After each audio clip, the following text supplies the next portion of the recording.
Hello friends, कैसे हैं आप सभी लोग। आप देख रहे हैं my YouTube channel physics with Pawan Dikshit. तो जैसा कि आपने थंबनेल और टाइटल तो रीड कर ही लिया होगा, आज हम बात करने वाले हैं इलेक्ट्रोस्टैटिक्स क्लास 12 फिजिक्स का chapter first electric charge and Coulomb law. तो वीडियो स्टार्ट करने से पहले जो भी फ्रेंड्स हमारे चैनल पर नए हों वे हमारे चैनल को सब्सक्राइब करके बेल आइकन को प्रेस कर लें, जिससे हमारे सारे वीडियो की नोटिफिकेशन आप तक पहुंच सके। हमारे YouTube channel physics with Pawan Dixit में आप सभी का बहुत बहुत स्वागत है। तो जो भी फ्रेंड्स नए हैं वे हमारे चैनल को जल्दी से सब्सक्राइब कर लें और वीडियो को लाइक करना ना भूलें। तो आज हम शुरू करने जा रहे हैं क्लास 12 की इलेक्ट्रोस्टैटिक्स का फर्स्ट वीडियो है, जिसका फर्स्ट चैप्टर है electric charge and Coulomb law.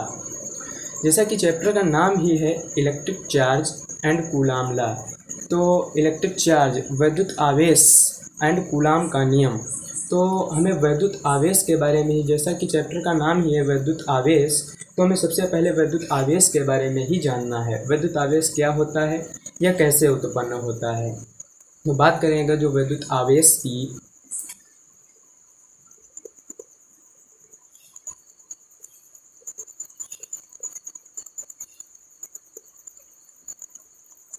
Electric charge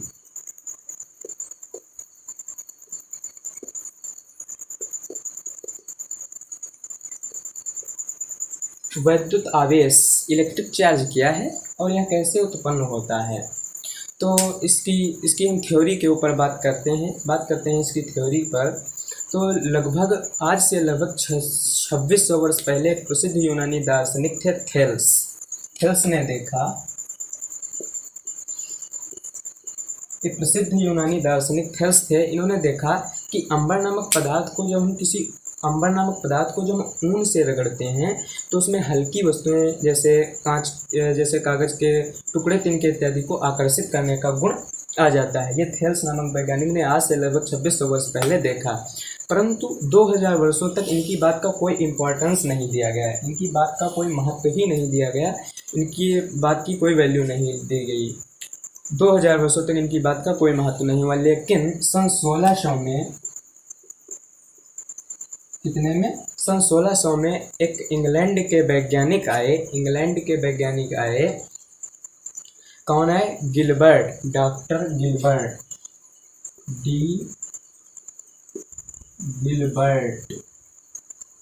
उन्होंने अपने प्रयोगों के आधार पर सिद्ध किया। सन 1600 में इंग्लैंड के वैज्ञानिक डी गिलबर्ट आए और उन्होंने अपने प्रयोगों के आधार पर देखा कि अंबर ही नहीं है, अंबर की भांति अन्य पदार्थ भी, जैसे कांच, आबनूस की छड़, गंधक, लाख इत्यादि को यदि रगड़ा जाए तो उनमें भी हल्की वस्तुओं को आकर्षित करने का गुण उत्पन्न हो जाता है। तो उनमें भी वस्तुओं को आकर्षित करने का गुण उत्पन्न हो जाता है, अर्थात यह देखा गया रगड़ने से, अर्थात घर्षण से वस्तुओं में आकर्षण का गुण उत्पन्न हो जाता है। तो वे पदार्थ जिनमें यह गुण उत्पन्न होता है, कौन सा गुण? आकर्षण का। वे पदार्थ जिनमें आकर्षण का गुण उत्पन्न होता है उन्हें हम क्या कहते हैं? उनको हमने कहा इलेक्ट्रीफाइड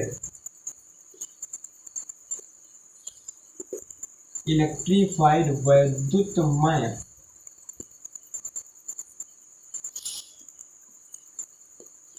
क्या मैंने नाम दिया? उन्होंने क्या नाम दिया? इलेक्ट्रीफाइड वैद्युतमय पदार्थ। जिन पदार्थ में ये आकर्षण का गुण उत्पन्न होता है उन्हें नाम दिया गया इलेक्ट्रीफाइड वैद्युतमय पदार्थ। तो वे पदार्थ जो वैद्युतमय हो जाते हैं, क्या हो जाते हैं? वे पदार्थ जो वैद्युतमय हो जाते हैं उनके बारे में हम कहते हैं, उस पदार्थ को हम कहते हैं कि उसने आवेश को ग्रहण कर लिया है। वे पदार्थ जिनमें आकर्षण का गुण आ जाता है तो उन पदार्थों को हम कहते हैं कि उसने आवेश को ग्रहण कर लिया है। क्या इतनी बात समझ में आई है? तो उन पदार्थों को हम कहते हैं उसने आवेश को ग्रहण कर लिया है। आगे समझते हैं। यदि हम कांच की दो छड़ों को रेशम से रगड़कर पास लाएं तो हम देखते हैं कि उनके मध्य प्रतिकर्षण बल कार्य करता है। क्या? यदि कांच की दो छड़ों को रेशम से रगड़कर यदि हमको पास लाएं तो हम देखते हैं कि उनके मध्य प्रतिकर्षण बल कार्य करता है।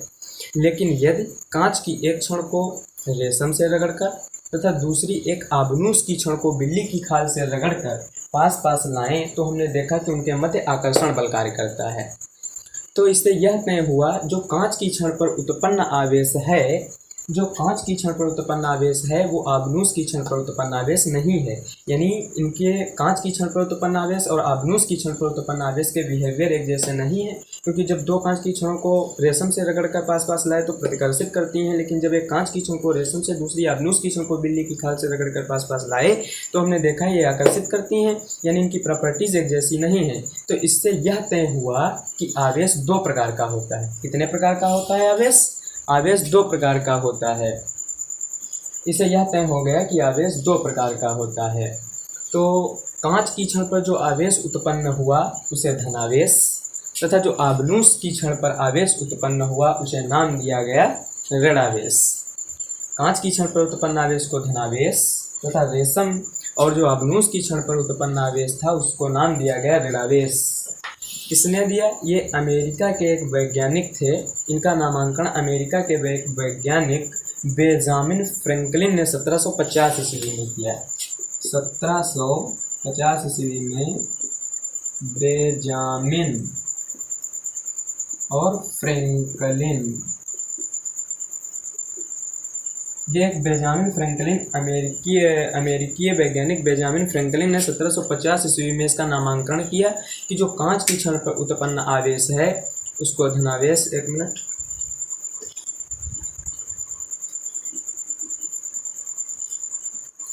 तो बेंजामिन फ्रैंकलिन ने अमेरिकी जो वैज्ञानिक हैं इन्होंने 1750 ईस्वी में इसका नामांकन किया। जो कांच की छड़ पर उत्पन्न आवेश है उसको उन्होंने धनावेश कहा और जो आबनूस की छड़ पर उत्पन्न आवेश को ऋणावेश कहा। इतनी बात समझ में आई आपको? अर्थात जब दो हम परावैद्युत वस्तुओं को आपस में रगड़ते हैं, तो इलेक्ट्रॉन स्थानांतरण के कारण उनमें आकर्षण का गुण उत्पन्न हो जाता है। आकर्षण का गुण, जैसे जब हम कांच की छड़ को रेशम से रगड़ते हैं तो कांच की छड़ पर धनावेश तथा रेशमी कपड़े पर ऋणावेश आ जाता है। अर्थात कांच की छड़ पर धनावेश यानी कांच की छड़ से जो इलेक्ट्रॉन ट्रांसफर होते हैं रेशम पर, तो कांच की छड़ पर जिस धातु से इलेक्ट्रॉन निकले हैं उस पर धनावेश और जिसने ग्रहण किया है उस पर ऋणावेश आ जाता है। इस प्रकार कांच की छड़ पर धनावेश तथा रेशम पर ऋणावेश आ जाता है। दूसरी बात, जब हम कंघी से अपने बालों को कंघी करते हैं, खींचते हैं, तो बेसिकली आपने ध्यान दिया होगा जो सूखे बाल होते हैं वो बाल कंघी की ओर अट्रैक्ट होते हैं। बाल खींचते समय बाल ऊपर की ओर उठते हैं तो बालों पे धनावेश आ जाता है और कंघी पर ऋणावेश, यानी बाल से इलेक्ट्रॉन कंघी को ट्रांसफर होते हैं तो बाल पर धनावेश तथा कंघी ऋणावेशित हो जाती है। हम ऐसे भी समझ सकते हैं। अर्थात यूँ कहें, ये जो किसी पदार्थ के आवेशित होने का जो अर्थ है उसके परमाणुओं में इलेक्ट्रॉनों की अधिकता या कमी को शो करता है। यानी जब किसी पदार्थ से जब इलेक्ट्रॉन निकलते हैं तो उस पर धनावेश और जिस पदार्थ में इलेक्ट्रॉन जाते हैं उस पर उतना ही ऋणावेश आ जाता है। ठीक, तो परावैद्युत वस्तुओं के रगड़ने से इलेक्ट्रॉनों का स्थानांतरण होता है जिससे उन पे आकर्षण का गुण उत्पन्न होता है, इसे हम आवेश कहते हैं। ठीक है, इतनी बात समझ में आई। किसी भी पदार्थ को आवेशित करने के लिए फ्रेंड्स इलेक्ट्रॉन ही उत्तरदायी होते हैं। इलेक्ट्रॉनों का ही आदान प्रदान हो रहा है, तो किसी भी पदार्थ को आवेशित करने के लिए इलेक्ट्रॉन उत्तरदायी होते हैं। तो हमने ये समझा कि आवेश दो प्रकार का है, पॉजिटिव और निगेटिव, धनावेश तथा ऋणावेश। तो दो समान प्रकृति के आवेश एक दूसरे को प्रतिकर्षित, जबकि विपरीत प्रकृति के आवेश एक दूसरे को आकर्षित करते हैं। यह बात भी हमें स्पष्ट हो गई जब हमने दो कांच की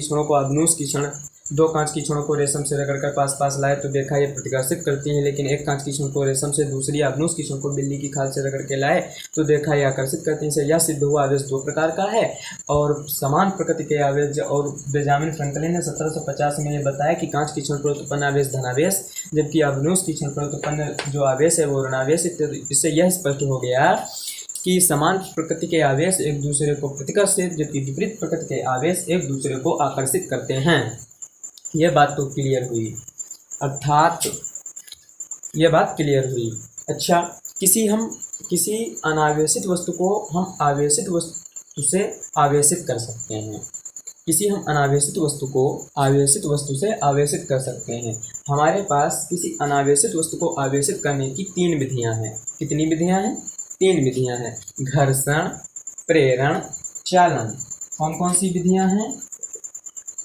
घर्षण, नंबर 2 चालन, नंबर 3 प्रेरण। किसी भी अनावेशित वस्तु को आवेशित करने के लिए हमारे पास 3 विधियां हैं, घर्षण, प्रेरण और चालन। बारी बारी से इनके ऊपर हम डिस्कस करते हैं।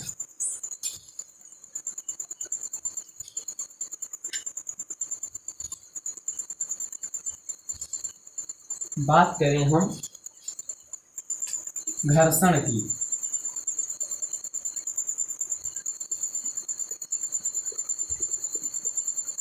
तो घर्षण के बारे में तो हम अभी डिस्कस किया। घर्षण के बारे में तो अभी हम अध्ययन कर ही रहे हैं कि जब तो हम परावैद्युत वस्तुओं को रगड़ते हैं, अर्थात रगड़ने से घर्षण उत्पन्न होगा। रगड़ने से यानी घर्षण से उनमें इलेक्ट्रॉन स्थानांतरण के कारण आकर्षण का गुण उत्पन्न हो जाता है। इस प्रकार हम घर्षण द्वारा किसी बॉडी को, किसी पदार्थ को हम आवेशित कर सकते हैं, अर्थात रगड़ने से। घर्षण से बोले तो रगड़ने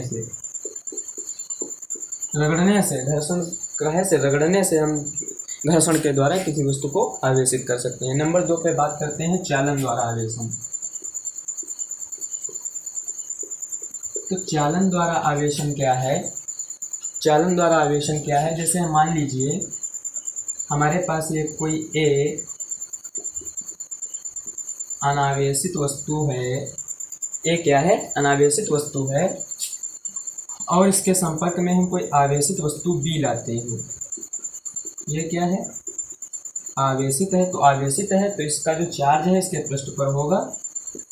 मान लिया प्लस चार्ज इसके पृष्ठ पर वितरित है। तो हम इस आवेशित वस्तु को इस अनावेशित वस्तु से एक कंडक्टिंग वायर द्वारा कनेक्ट कर देते हैं। किससे कनेक्ट कर देते हैं?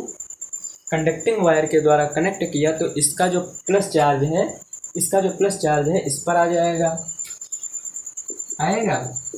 और ये आवेश का स्थानांतरण तब तक होगा, इस आवेश का स्थानांतरण तब तक होगा जब तक दोनों के विभव समान ना हो जाए। इस आवेश का स्थानांतरण इस पर तब तक होगा जब तक दोनों के विभव समान ना हो जाएं। तो इस प्रकार हम चालन द्वारा किसी वस्तु को आवेशित कर सकते हैं। बात करते हैं प्रेरण द्वारा आवेशन की। प्रेरण द्वारा आवेशन को हम अच्छे से समझते हैं। प्रेरण द्वारा आवेशन को हम अच्छे से समझते हैं। 3 पॉइंट है प्रेरण द्वारा। तो प्रेरण द्वारा किसी अनावेशित वस्तु को आवेशित करने की विधि क्या है? तो किसी अनावेशित वस्तु को आवेशित वस्तु के संपर्क में लाए बिना आवेशन की यह घटना प्रेरण द्वारा आवेशन कहलाती है। क्या कहलाती है? किसी अनावेशित वस्तु को आवेशित वस्तु के संपर्क में लाए बिना आवेशन की यह घटना प्रेरण द्वारा आवेशन कहलाती है। तो हम इसके बारे में समझते हैं। मान लिया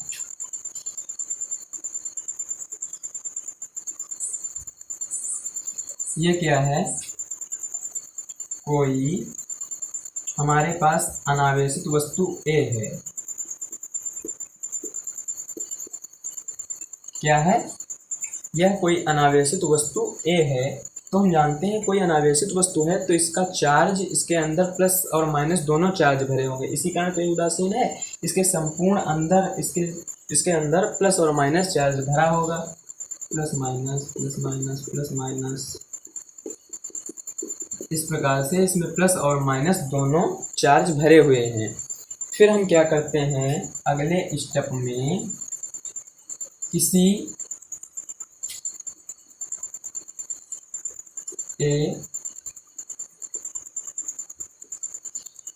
अनावेशित है तो इसमें प्लस और माइनस चार्ज भरा हुआ है। हम किसी चार्ज को इसके संपर्क में लाते हैं। टच नहीं कराना है, इसके संपर्क में लाते हैं। पॉजिटिव या नेगेटिव जो इच्छा करे। चलो हम नेगेटिव चार्ज को लाते हैं।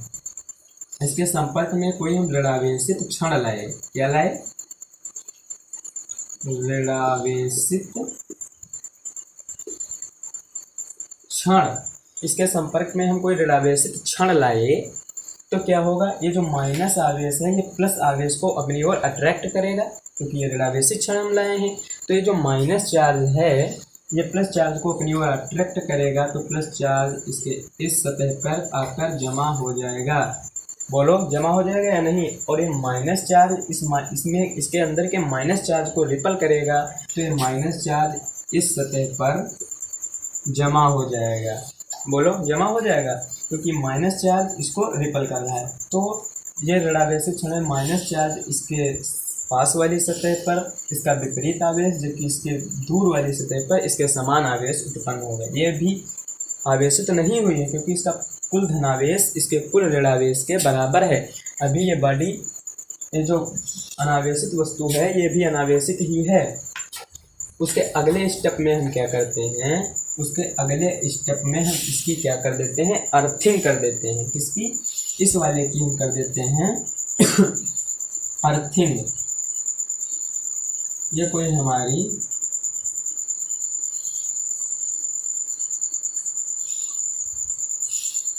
कोई ऋणावेशित क्षण है और ये अनावेशित वस्तु है ए, और यहाँ पर प्लस चार्ज है और यहाँ पे माइनस चार्ज है। तो हम इसकी क्या कर देंगे,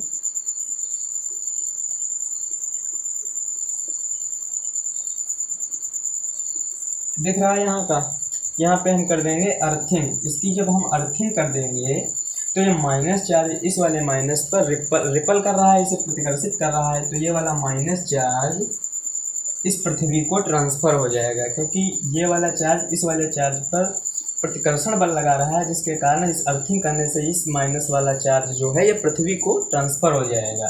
तो इस कारण इस पर केवल प्लस चार्ज बचेगा। अब हम पहले अर्थिंग को हटाएंगे।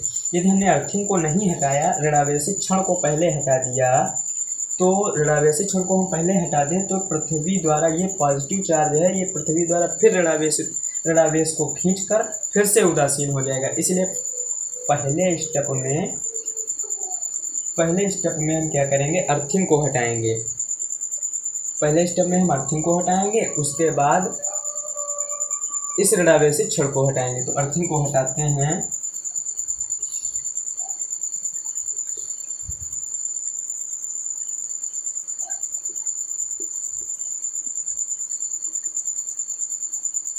ये ऋणावेशित क्षण है और हमने अर्थिंग को हटा दिया, तो ये प्लस चार्ज बचा। क्या बचा, प्लस चार्ज। तो इस बॉडी के अंदर का जो प्लस माइनस का संतुलन है, ये जो वस्तु है, पदार्थ है, ये अब प्लस माइनस का संतुलन खो चुका है। इसके बाद हम ऋणावेशित क्षण को भी हटाएं। तो फ्रेंड्स, ये वस्तु ए है, ये प्लस और माइनस के संतुलन को खो चुकी है और ये वस्तु अब हो गई आवेशित। यदि यह चालक है तो इसका ये जो आवेश है इसके संपूर्ण पृष्ठ पर एक समान रूप से वितरित हो जाएगा। ठीक, तो ये वस्तु अब ए है, ये वस्तु अब हो गई है आवेशित। तो इस प्रकार से हम प्रेरण द्वारा किसी वस्तु को आवेशित कर सकते हैं। उसको बिना संपर्क में लाए बिना किसी अनावेशित वस्तु को हम क्या कर सकते हैं, आवेशित कर सकते हैं।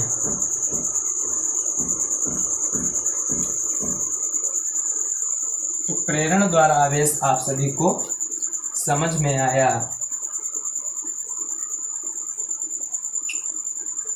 किसी भी चालक पर जो उपस्थित आवेश है, किसी भी चालक का कुल आवेश जो Q है, उसमें उपस्थित इलेक्ट्रॉनों की कुल संख्या n तथा एक इलेक्ट्रॉन के आवेश के गुणनफल के बराबर होता है। किसी भी चालक का आवेश Q, उसमें उपस्थित इलेक्ट्रॉनों की कुल संख्या तथा एक इलेक्ट्रॉन के आवेश के गुणनफल के बराबर होता है। अर्थात किसी भी चालक का आवेश Q = Ne, जहाँ n इलेक्ट्रॉनों की संख्या और E क्या है, इलेक्ट्रॉन, जहाँ n बराबर है इलेक्ट्रॉनों की संख्या और E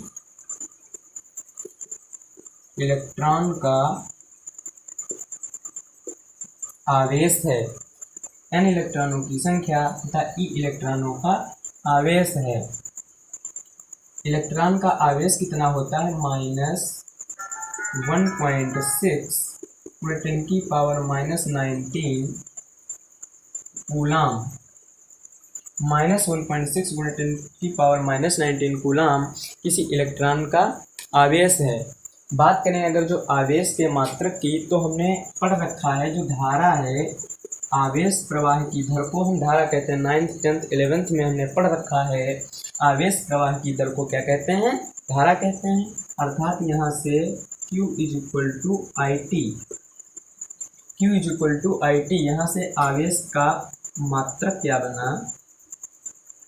यूनिट की बात करें आवेश की तो एम्पियर, धारा की बीमा मात्रक एम्पियर, समय की सेकेंड, तो मात्रक बना एम्पियर सेकेंड, या भी हम आगे पढ़ेंगे आवेश के मात्रक को कूलाम। आवेश का मात्रक क्या है? कूलाम है।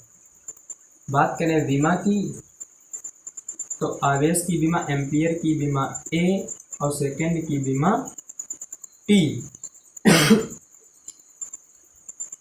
तो ये क्या हो गया? AT। राशि कैसी है? ये है स्केलर क्वांटिटी।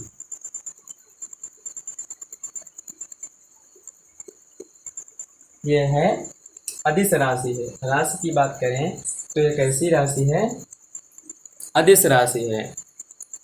अच्छा, अब हम बात करते हैं आवेश संरक्षण पर। आवेश का संरक्षण क्या है उसको समझते हैं। आवेश का संरक्षण क्या है?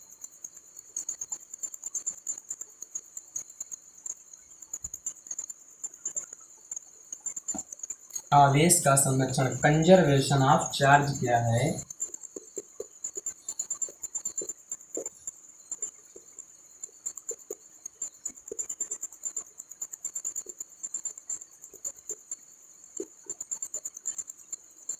कंजर्वेशन ऑफ चार्ज, इलेक्ट्रॉन का आवेश के कंजर्वेशन ऑफ चार्ज, आवेश का संरक्षण क्या है? आवेश संरक्षण के नियम से हम क्या समझते हैं?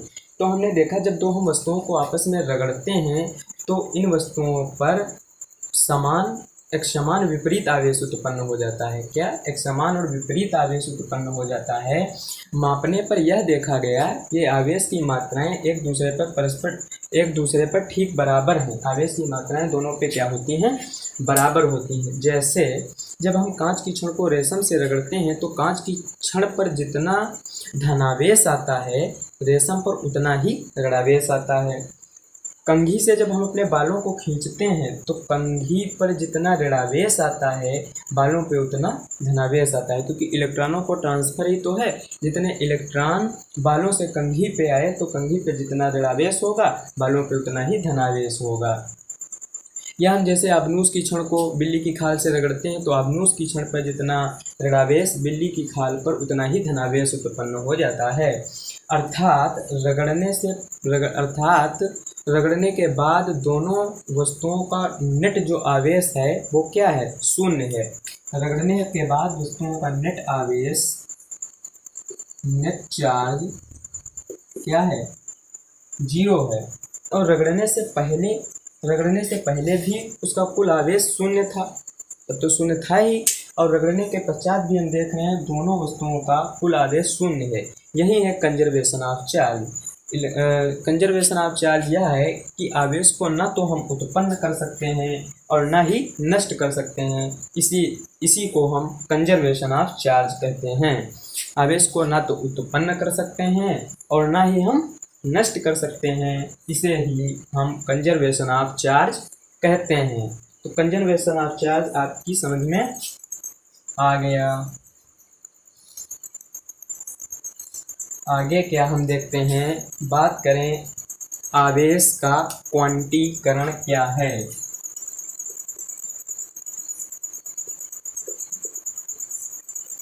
आवेश का क्वांटीकरण, quantization of charge. Quantization of charge क्या है? आवेश का क्वांटीकरण। तो आवेश के क्वांटीकरण से हम क्या समझते हैं कि ये जो आवेश है इसको हम अनिश्चित रूप से विभाजित नहीं कर सकते। क्या किसी हम आवेश को अनिश्चित रूप से विभाजित नहीं कर सकते, अर्थात किसी भी चालक का आवेश इलेक्ट्रॉन के आवेश के बराबर यह इसका पूर्ण गुणज होगा, इंटीग्रल मल्टीपल होगा। अर्थात किसी भी चालक का आवेश जो है Q है वो क्या होगा, आवेश जो Q है plus minus E plus minus 2E plus minus 3 that that that that and so on plus minus NE। अर्थात Q इज इक्वल टू जो NE है, किसी भी चालक का आवेश जो है वो एक इलेक्ट्रॉन के आवेश के बराबर या इसका इंटीग्रल मल्टीपल होता है, पूर्ण गुणज होता है। अर्थात Q is equal to NE में जो ये N है ये N एक पूर्ण संख्या है, अर्थात N का जो मान है 0 1 2 3 4 that that that and so on होगा। और E क्या है, ये एक इलेक्ट्रॉन का आवेश है। तो क्वांटाइजेशन ऑफ चार्ज यह है, किसी भी हम चार्ज को अनिश्चित रूप से, किसी भी आवेश को हम अनिश्चित रूप से विभाजित नहीं कर सकते। अर्थात Q is equal to NE में N एक पूर्ण संख्या है जिसका मान 0 1 2 3 4 5 है। अर्थात हम N का मान 1/2 5/7 3/4 इस प्रकार से कुछ नहीं रख सकते, ये हम नहीं रख सकते। N का मान एक पूर्ण संख्या है जिसका मान 1 2 3 4 5 होगा। अर्थात आवेश को हम अनिश्चित रूप से विभाजित नहीं कर सकते, इसे हम कहते हैं क्वांटाइजेशन ऑफ चार्ज। तो ये हमारा फर्स्ट वीडियो है 12th फिजिक्स इलेक्ट्रोस्टैटिक्स का chapter number 1 electric charge and Coulomb law पे हम बात कर रहे हैं। तो इस वीडियो को हम यहीं तक रखते हैं, इस वीडियो को एंड करते हैं। तब तक पढ़ाई करते रहिए, देखते रहिए। मिलते हैं किसी अगले वीडियो में। All the very best.